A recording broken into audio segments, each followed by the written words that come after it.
Hello dear students, હું professor તહેસીન કાદરીને આપણે અભ્યાસ કરી રહ્યા છીએ બીએસસી સેમેસ્ટર 3 એમાં સબ્જેક્ટ PHYCC 303 યુનિટ 2 થર્મોડાયનેમિક્સ અને સ્ટેટિસ્ટિકલ મિકેનિક્સ. આ લેક્ચરમાં આપણે વાત કરવાના છીએ ફેઝ અવકાશનું સેલમાં વિભાજન. બરાબર, ફેઝ અવકાશ આખું આપણે જોયું કે 6 પરિમાણીય છે, એનું સેલમાં વિભાજન સમજવાનું છે. બરાબર, એવો એક ટૉપિક છે આપણા સિલેબસની અંદર અને 7 માર્કમાં પૂછાઈ શકે એવો ક્વેશ્ચન છે. બરાબર, તો સમજીએ. ધારો કે અણુ સ્થાન અથવા વેગમાન એ થોડુંક બદલાય છે. બરાબર, કે આપણે પહેલાં જ વાત કરી કે ફેઝ સ્પેસ છે એની અંદર સ્થાન અને વેગમાનના કોર્ડિનેટર હશે, 6 યામો હશે અને દરેક ગેસ છે એની સ્ટેટ દર્શાવવા માટે દરેક યામોની નોલેજ આપણી પાસે હોવું જોઈએ. બરાબર, 6 યામ છે, હવે n કણો હોય તો 6n કણનું નોલેજ આપણી પાસે હોવું જોઈએ. બરાબર, યામો આપણી પાસે હોવા જોઈએ, એનો સેટ હોવા જોઈએ. સેમ એની અંદર આપણે વાત કરીએ છીએ. ધારો કે અણુનું સ્થાન અથવા તો વેગમાન એ થોડુંક બદલાય છે. બરાબર, સ્લાઇટલી એના સ્થાન અથવા વેગમાનમાં ફેરફાર થાય છે, જેને કારણે ફેઝ અવકાશમાં ફેઝ પોઈન્ટનું સ્થાનાંતર થાય છે. ફેઝ અવકાશની અંદર ફેઝ પોઈન્ટની આપણે જે વાત કરી હતી એનું થોડુંક સ્થાનાંતર થાય છે, જેથી ગેસની માઇક્રોસ્કોપિક સ્ટેટ બદલાય છે. બરાબર, ગેસની માઇક્રોસ્કોપિક સ્ટેટ જે છે એ ચેન્જ થાય છે, કેમ કે એના સ્થાન અને વેગમાનમાં ફેરફાર થયો એના હિસાબે એનું ફેઝ પોઈન્ટનું થોડુંક સ્થાનાંતર થશે, એટલે ફેઝ પોઈન્ટ ચેન્જ થશે, એના હિસાબે માઇક્રોસ્કોપિક સ્ટેટ છે એ બદલાય છે.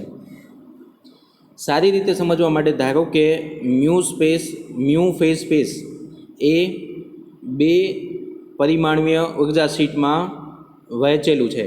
બરાબર, આપણે 6n પરિમાણની વાત કરવી હોય તો અઘરી પડે, એની માટે આપણે શું કહ્યું કે ધારો કે 2 પરિમાણમાં આખું એને સમજીએ કે ફેઝ અવકાશ છે એને 2 પરિમાણમાં આપણે સમજીએ અને ઉર્જા શીટમાં વહેંચાયેલું છે, કે એનર્જી શીટની અંદર એને વિભાજિત કરેલું છે. બરાબર, એનર્જી શીટમાં આપણે એને વિભાજિત કરીએ છીએ આખા ફેઝ સ્પેસને, મ્યુ સ્પેસને,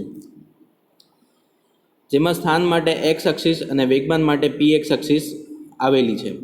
બરાબર, આ એક્સ અક્ષ અને px અક્ષના યાદચ્છિક રીતે ચોક્કસ ઇન્ટરવલમાં ભાગ પાડવામાં આવે તો મળતા નાના ખંડને યાદચ્છિક યામનો ફેઝ સેલ કહે છે.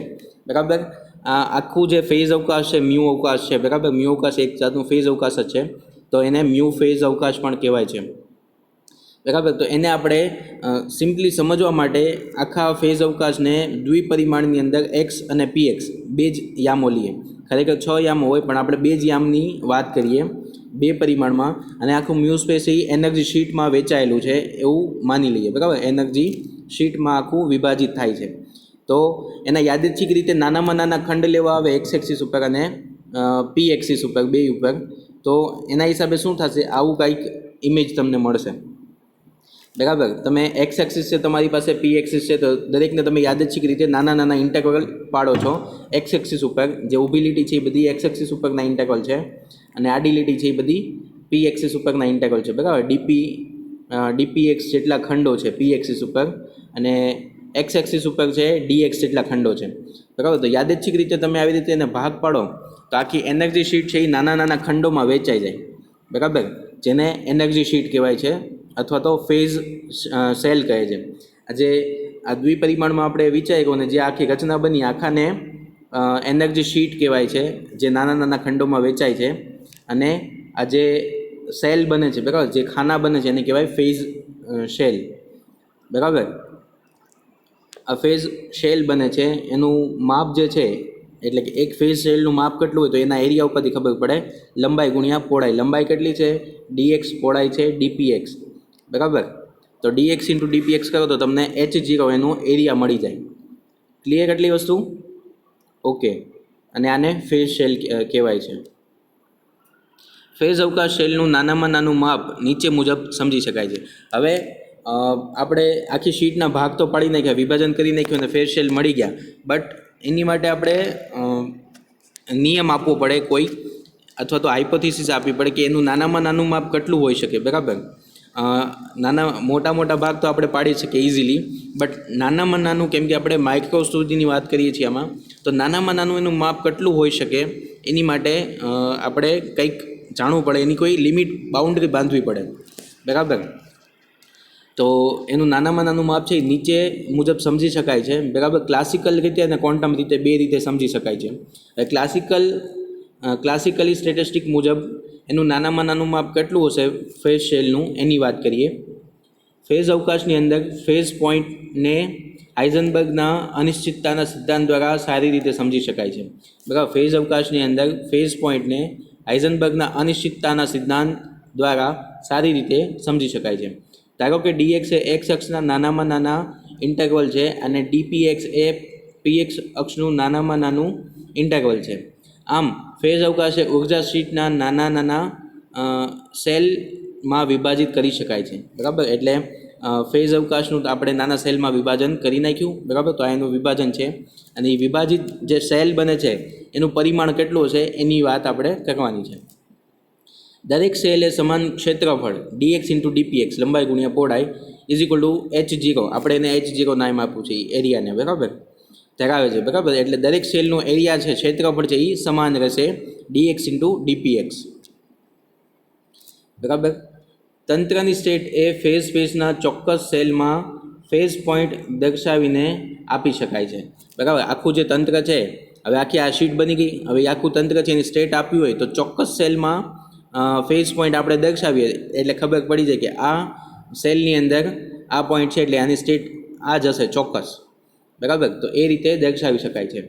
ક્લાસિકલી H0નું મૂલ્ય યાદચ્છિક રીતે 10⁻³ અર્ગ ઇન્ટુ સેકન્ડથી લઈને 10⁻35 અર્ગ ઇન્ટુ સેકન્ડ અથવા તો એના કરતાં પણ નાનું લઈ શકાય છે, બરાબર. અર્ગ ઇન્ટુ સેકન્ડ એટલે ઉર્જાનો એકમ છે, અથવા તો આની જગ્યાએ જૂલ પણ લઈ શકો, જૂલ ઇન્ટુ સેકન્ડ, બરાબર. જૂલ અને અર્ગમાં ફેર છે, બરાબર. એટલે અર્ગ ઇન્ટુ સેકન્ડ જ છે. ક્લાસિકલી H0નું યાદચ્છિક રીતે મૂલ્ય છે 10⁻30થી 10⁻35 અર્ગ ઇન્ટુ સેકન્ડ લઈ શકાય છે, અથવા તો એની કરતાં પણ નાનું લઈ શકાય છે, બરાબર.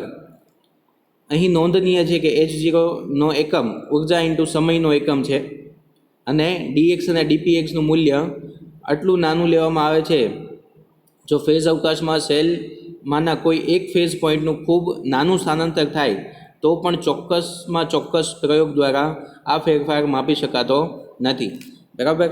ફેઝ સ્પેસ છે એની અંદર અને આ મૂલ્ય ખૂબ જ નાનું લેવામાં આવે છે. એરિયા છે એ જે ફેઝ સેલ છે ને ખૂબ જ નાના લેવામાં આવે છે 10⁻35 અથવા તો એની કરતાં નાનું પણ લઈ શકાય, જેના કારણે શું થાય છે કે ફેઝ કોઈ કણનું જરીક સ્થાનાંતર અથવા તો વેગમાન ફર્યું તો એનું ફેઝ પોઈન્ટ છે એ ચેન્જ થઈ જાય.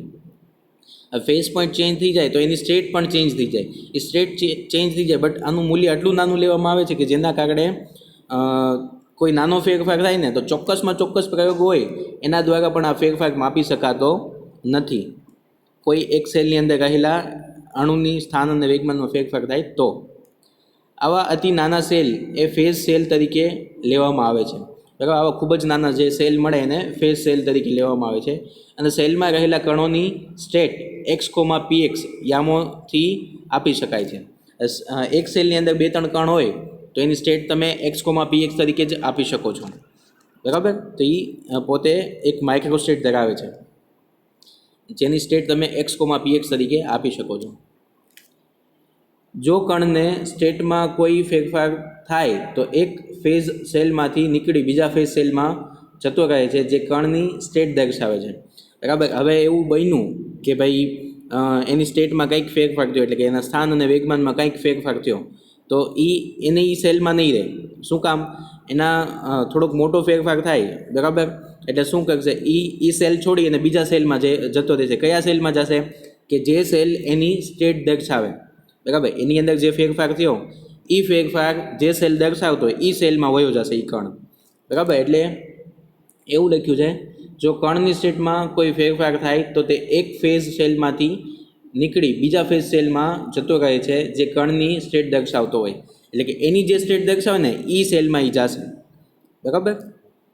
H0નો એકમ ડીએક્સ ઇન્ટુ ડીપીએક્સ લંબાઈ ઇન્ટુ વેગમાન, બરાબર. લંબાઈ ઇન્ટુ વેગમાન, લંબાઈનો એકમ મીટર, વેગમાનનો એકમ ન્યૂટન ઇન્ટુ સેકન્ડ, બરાબર. વેગમાનનો એકમ ન્યૂટન ઇન્ટુ સેકન્ડ. તો મીટર ઇન્ટુ ન્યૂટન એટલે જૂલ થઈ ગયું, સેકન્ડ એમ નામ જૂલ ઇન્ટુ સેકન્ડ, એટલે કે H0નો એકમ છે એ જૂલ ઇન્ટુ સેકન્ડ એટલે કે એનર્જી ઇન્ટુ સમયનો એકમ છે. આ વાત આપણે થઈ ગઈ ક્લાસિકલી કે ભાઈ નાનામાં નાનું મૂલ્ય લઈ શકો ને એનું એકમ આ છે, બરાબર. બટ ક્વોન્ટમ મિકેનિક્સ એવું કે છે કે નાનામાં નાનું મૂલ્ય હોય પણ કેટલું હોય, બરાબર, તો એનું ચોક્કસ મૂલ્ય ક્વોન્ટમ મિકેનિક્સ દ્વારા મળી શકે છે. તો ક્વોન્ટમ સ્ટેટિસ્ટિક મુજબ H0નું નાનામાં નાનું મૂલ્ય કઈ રીતે મળી શકે એની વાત કરીએ.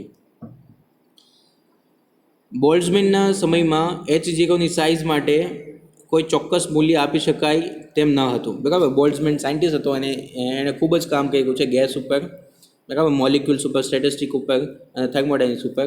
બટ એના સમયમાં H0ના મૂલ્ય માટે કોઈ ચોક્કસ મૂલ્ય આપી શકાતું નહીં કે ભાઈ આટલું જ તે લઈ શકાય, એની કરતાં નાનું ન લઈ શકાય, અથવા કોઈ લિમિટ ન હતી કે H0નું મૂલ્ય એ કેટલે સુધી નાનું હોઈ શકે, બરાબર, કોઈ લિમિટ નહોતી. તેથી H0નું મૂલ્ય 0 સુધી, એટલે કે H0 ટેન્ડ્સ ટુ 0 માનવામાં આવતું હતું. પરંતુ ક્વોન્ટમ થિયરી અને હાઇઝનબર્ગના સિદ્ધાંત બાદ H0નું નાનામાં નાનું મૂલ્ય ચોક્કસ રીતે પ્લાન્ક અચળાંક પરથી મળી શકે છે, બરાબર. હાઇઝનબર્ગને જે અનસર્ટેનિટીનો પ્રિન્સિપલ છે, બરાબર, અનિશ્ચિતતાનો સિદ્ધાંત, એ સિદ્ધાંત શું કહે છે કે સ્થાન અને વેગમાન કોઈ એક જ સમયે ચોક્કસ રીતે માપી શકાય નહીં, બરાબર. એનું અનિશ્ચિતતાનો સિદ્ધાંત છે અને પ્લાન્ક અચળાંકનું ઇવેલ્યુશન થયું એની ઉપરથી H0નું નાનામાં નાનું મૂલ્ય આપી શકાય છે. હાઇઝનબર્ગના સિદ્ધાંત મુજબ dx into dpx is equal two h થાય, બરાબર. એટલે કે સ્થાન અને વેગમાન તમે કોઈ એક જ સમયે ચોક્કસ રીતે આપી શકો નહીં, બટ એનો ગુણાકાર છે એ તમે આપી શકો. એ કેટલો હોય? h જેટલો. જ્યાં h શું છે? Planck constant. 6.625 ઇન્ટુ 10⁻⁻27, બરાબર. 6.625 ગુણ્યા 10⁻27 અર્ગ ઇન્ટુ સેકન્ડ. એને જૂલમાં ફેરવો તમે તો 6.625 ગુણ્યા 10⁻34 જૂલ ઇન્ટુ સેકન્ડ. એ એચનું પ્લાન્ક કોન્સ્ટન્ટનું મૂલ્ય છે. આ સિદ્ધાંત પરથી કહી શકાય dx into dpx is nearly equal to h, dy into dpy is nearly equal to h અને dz into dpz is nearly equal to h. તેથી dx આ બધાનો ગુણાકાર કરી નાખું તો તમને શું મળી જાય? જે મ્યુ સ્પેસની અંદર અથવા તો ફેઝ સ્પેસની અંદર એક નાનામાં નાનો ખંડ મળી જાય, બરાબર. બધાનો ગુણાકાર કરું તો 3hનો ગુણાકાર થાય h³ થાય અને આનો ગુણાકાર થશે dx dy dz dpx dy dpz h³ જેટલું થાય. અહીં dx dy dz into dpx dpy dpz is equal two tau, જે ફેઝ સ્પેસની અંદર નાનામાં નાનો ખંડ છે. એટલે કે નાનામાં નાનો ખંડ છે એ d tau is equal to h³ જેટલો થાય, બરાબર.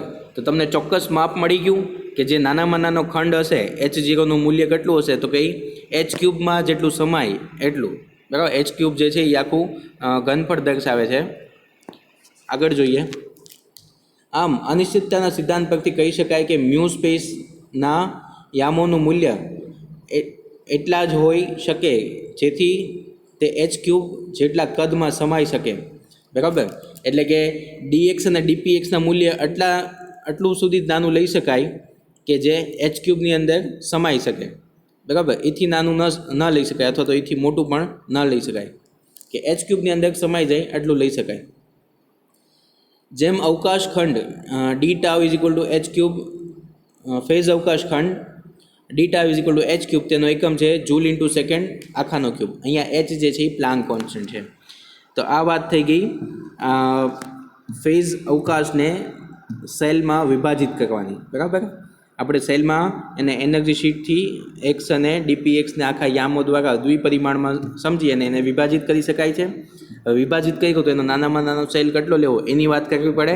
એની માટે આપણે ક્લાસિકલી અને ક્વોન્ટમ મિકેનિકલી બે રીતે વાત કરી નાખીએ, બરાબર. Clear? So thank you very much.